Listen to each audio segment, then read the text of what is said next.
ఓం నమ శివాయ శ్రీమాత్రే నమః. మిత్రులకి శ్రేభిలాషులకి అలాగే నేను ఇంతగా ఆదరిస్తున్న యూట్యూబ్ ప్రేక్షకులందరికీ కూడా పేరు పేరు ధన్యవాదాలు. మిత్రులారా, మీ అందరికీ పరాదేవత ఎల్లవెల్లా మీతో ఉండి మీ మనోవాంఛ నెరవేర్చాలని మనస్ఫూర్తిగా కోరుకుంటున్నాను.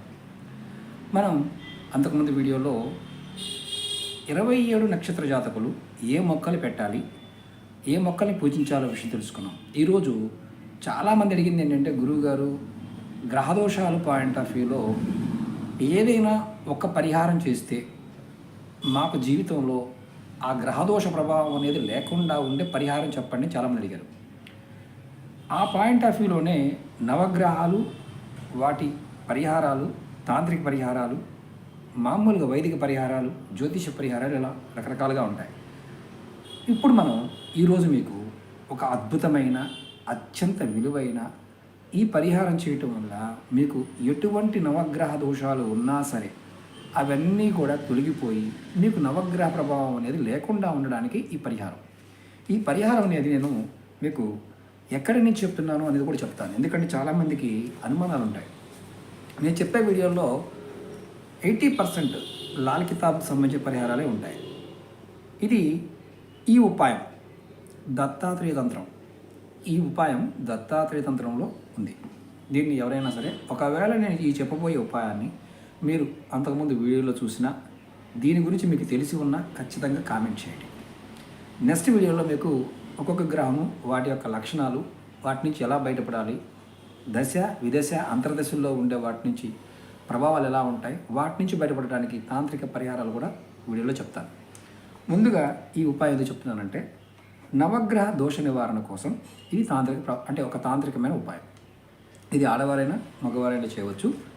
ఇది ఎలా చేయాలో చెప్తాను, అలాగే చేయండి. అలాగే మీకు ఈ వీడియో నచ్చినట్లయితే లైక్ చేయండి, ఛానల్ని సబ్స్క్రైబ్ చేసుకోండి, పక్కనే గంట సింబల్ ఉంటుంది, దాన్ని యాక్టివేట్ చేసుకొని 10 మంది మిత్రులకి షేర్ చేయండి.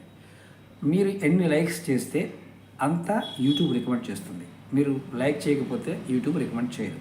అదొకటి. రెండవది ఏంటంటే, చాలామంది అడుగుతూ ఉంటారు, గురువుగారు చేసినా మాకు ఫలితాలు రావడం లేదు, ఏది చేసినా కలిసి రావడం లేదు అని ఆడవారు కానీ మగవారు కానీ ఈ పరిహారాన్ని తూచా తప్పకుండా ప్రయత్నించేయండి. చెప్పిన విధానం 1-2 సార్లు చెప్తాను, అర్థం చేసుకొని ఆ వస్తువులు దొరికితేనే చేయండి. ఆ వస్తువులు దొరకకపోతే ప్రయత్నం చేయమాకండి. ఎందుకంటే ఖచ్చితంగా ఆ పదార్థాలతో చేసినప్పుడే ఫలితం ఉంటుంది. ఈ ఉపాయాన్ని శనివారం నాడు చేయాలి. ఎలా చేయాలో చెప్తాను. ఈ ఉపాయం చేయడానికి జిల్లేడు చెట్టు వేరు, జిల్లేడు చెట్టు, అది చల్ల జిల్లేడైనా మామూలు జిల్లేడైనా పర్వాలేదు. అలాగే ఉమ్మెత్త చెట్టు వేరు, ఉత్తరేణి చెట్టు వేరు, అలాగే మర్రి చెట్టు వేరు, రావి చెట్టు వేరు. ఈ 5 కూడా కావాలి. ఇంత మొక్కైనా పర్వాలేదు, చిన్న మొక్కలైనా పర్వాలేదు. అలాగే ఆకులు కావాలి. జమ్మి చెట్టు ఆకు, మామిడి చెట్టు ఆకు, అలాగే మేడి చెట్టు ఆకు. ఈ 3 పత్రాలు కావాలి, అంటే ఆకులు. తర్వాత వీటన్నిటిని వేయడానికి ఒక కొత్త మట్టి కుండ కావాలి. దానిపైన పెట్టడానికి ఒక మూత కూడా కావాలి.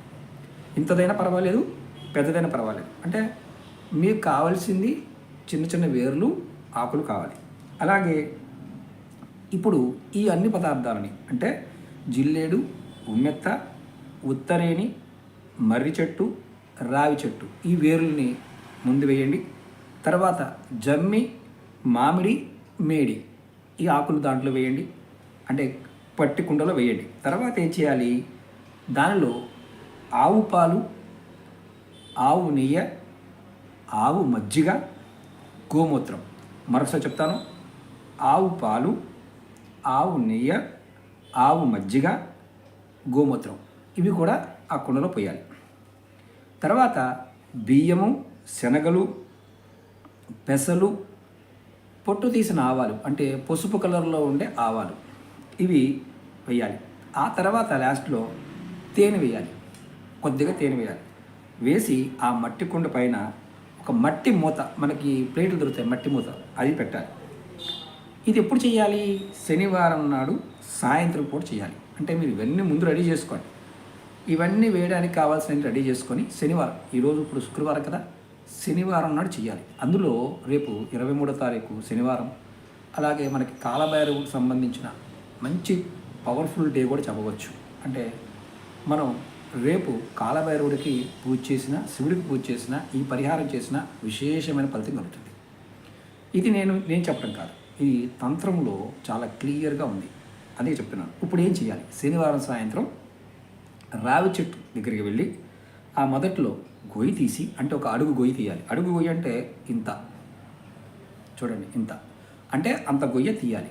గొయ్యి తీసి దానిలో ఈ కుండ ఆ పైన మూత పెట్టి ఆ చెట్టు కింద పెట్టాలి. రావి చెట్టు దగ్గర ఆ చుట్టు మొదలు ఉన్న ప్రదేశంలో ఇది పెట్టాలి. పెట్టిన తర్వాత అది కూడా ఒక అడుగు కంపల్సరీ తీయాలి. పైన తీయకూడదు, ఒక అడుగు కంపల్సరీ తీయాలి. ఇది ఎక్కడైనా రావి చెట్టు ఉన్న ప్రదేశంలో, పార్కుల దగ్గర కావచ్చు, కాలువల దగ్గర కావచ్చు, టెంపుల్ దగ్గర కావచ్చు, ఎక్కడైనా చేయొచ్చు, ఇబ్బంది ఏం లేదు.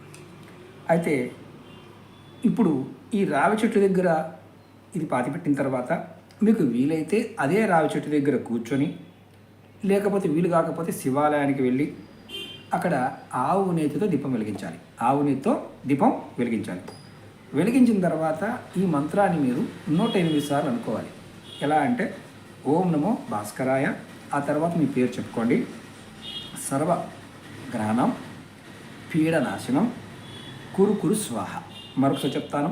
ఓం నమో భాస్కరాయ, మీ పేరు, సర్వ గ్రహణం పీడనాశనం కురు స్వాహ. ఈ మంత్రాన్ని 108 సార్లు అనుకోవాలి ఆవు నేతితో దీపం వెలిగించిన తర్వాత. ఇప్పుడు ఈ తంత్ర పద్ధతి దేనికి ఫలితం ఉంటుందో మీకు ముందు చెప్పాను. ఈ ఈ ఈ మంత్రం చేయడం వల్ల సర్వగ్రహ అరిష్టాలన్నీ తొలగిపోతాయని దత్తాత్రేయ తంత్రం చెప్తుంది. అలాగే మీకు జాతకంలో దశల్లోనూ విదశల్లోనూ అంతర్దశల్లో ఏ గ్రహమైనా బాగోలేదు, ఏ గ్రహం బాగోపోయినా ఈ పరిహారం చేయవచ్చు. అలాగే ఇది శనివారం సాయంత్రం మాత్రమే చేయాలి.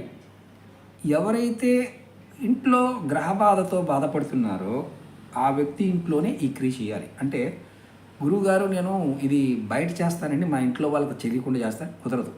మీ ఇంట్లో ఈ క్రియ చేసి తర్వాత దీన్ని తీసుకువెళ్ళి రావి చెట్టు మొదలు పెట్టాలి. ఇంటి దగ్గరే ఇవన్నీ వేసి ఆ ఇంటి దగ్గర నుండి ఆ కుండ తీసుకుని వెళ్ళాలి అని అర్థం. బాగా గుర్తుంచుకోండి. అలా మాకు అవకాశం లేదు గురువు గారు చేయమాకండి, అక్కడ చెట్టు దగ్గర చేస్తాను గురువు కాదు, ఇంటి దగ్గర మీరు ఉంటున్న ప్రదేశంలో చేసి ఆ కుండ పట్టుకొని సంచిలో పెట్టుకుని వెళ్ళండి. అది కంపల్సరీ. అయితే ఇక్కడ ఇది చేయటం వల్ల సమస్త గ్రహాలు ఉపశమనం పొందుతాయి. అంటే మీ మీద క్రూర దృష్టి తగ్గిపోతుంది, శాంతిస్తారు.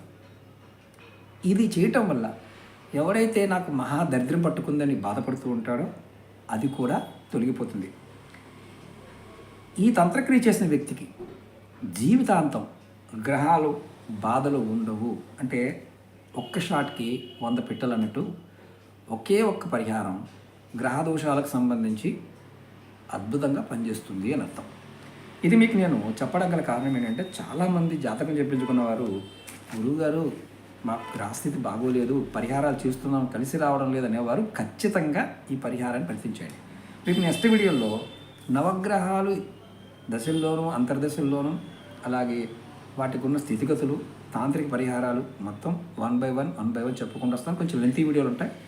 మీరు ఎవరైతే సొంతగా అంటే మీరు డబ్బు ఖర్చు పెట్టలేని వారు, ఉంగరాలు ధరించలేని వాళ్ళు, అలాగే పూజలు చేయించుకోలేని వారు, ఖర్చు పెట్టలేని వారు ఖచ్చితంగా నేను చెప్పబోయే ఈ పరిహారాలని పాటించి మీరు సమస్యల నుంచి బయటపడవచ్చు. అలాగే దీపారాధన గురించి కూడా చెప్పాను. అంటే దీపారాధన చేయటం వల్ల కూడా చాలా సమస్యలు అంటే మనకున్న సమస్యలు ఆర్థికంగాను, మానసికంగాను, శారీరకంగాను ఎటువంటి సమస్యలైనా సరే తొలగిపోయి అష్టైశ్వర్యాలు, భోగభాగ్యాలు కలిగే ఉపాయం కూడా చెప్పాను. అది కూడా మన ప్లేలిస్ట్లో లింక్ ఉంది. అన్ని వీడియోలు చాలా వీడియోలు చెప్పాను. దాంట్లో మీరు జన్మ జాతక ప్రకారం అంటే ఏ నక్షత్ర జాతకులు, ఏ తిథిలో పుట్టినవారు, ఏ రోజు పుట్టినవారు, ఎలాంటి దీపారాధన చేయాలో కూడా దాంట్లో చాలా క్లియర్గా చెప్పాను. ప్రయత్నపూర్వకంగా మీరు అంటే మీరు ఎవరైనా సరే ప్రయత్నం చేసినట్లయితే ఆడవారు మగవారు ఫలితం ఉంటుంది. ఇప్పుడు ఇది ఇంట్లో నెలసరి ఉన్నప్పుడు చేయకూడదు అనేది మాత్రం క్లియర్, అది గుర్తుంచుకోండి. ఇంట్లో నెలసరి ఉన్నప్పుడు ఈ పరిహారం చేయమాకండి. అలాగే ఎవరన్నా మరణించి ఉన్నా అంటే పెద్ద కర్మ అవ్వకుండా ఉన్నా చేయకండి. పెద్ద కర్మ అయిపోయిన తర్వాత నిర్భయంగా చేసుకోండి. పీరియడ్స్ ఉన్నప్పుడు ఇంట్లో క్రియ చేస్తారు కాబట్టి చేయమాకండి. పీరియడ్స్ అయిపోయిన తర్వాత ఏ శనివారం నాడైనా ఎప్పుడైనా ఆడవారైనా మగవారైనా చేయొచ్చు. మట్టి తవ్వే దగ్గర ఎవరైనా తవ్వచ్చు, ఇబ్బంది లేదు. అడుగు మాత్రం తవ్వాల్సిందే, అడుగు లోతులో పెట్టాల్సిందే, అది గుర్తుంచుకోండి. దాన్ని వెనక్కి తిరిగి చూడటం ఇలాంటిది ఏమీ లేదు. అక్కడ వీలైతే అక్కడే ఆవునితో దీపం వెలిగించండి, అక్కడే కూర్చొని ఈ మంత్రం జపం చేయండి. ఖచ్చితంగా మీకు 100% ఫలితాన్ని ఇస్తుంది. అలాగే మీకు ఈ వీడియో నచ్చినట్లయితే లైక్ చేయండి, ఛానల్ని కొత్తగా చూసే మిత్రులు సబ్స్క్రైబ్ చేసుకొని 10 మంది మిత్రులకి షేర్ చేయండి. నాతో మాట్లాడాలి అనుకునేవారు, జాతక పరిశీలన చేయించుకోవాలనుకునేవారు వీడియో డిస్క్రిప్షన్లో నెంబర్ ఇచ్చాను, ఆ నెంబర్ కాంటాక్ట్ చేసి అపాయింట్మెంట్ తీసుకోవచ్చు. ఓం నమః శివాయ, శ్రీమాత్రే నమః.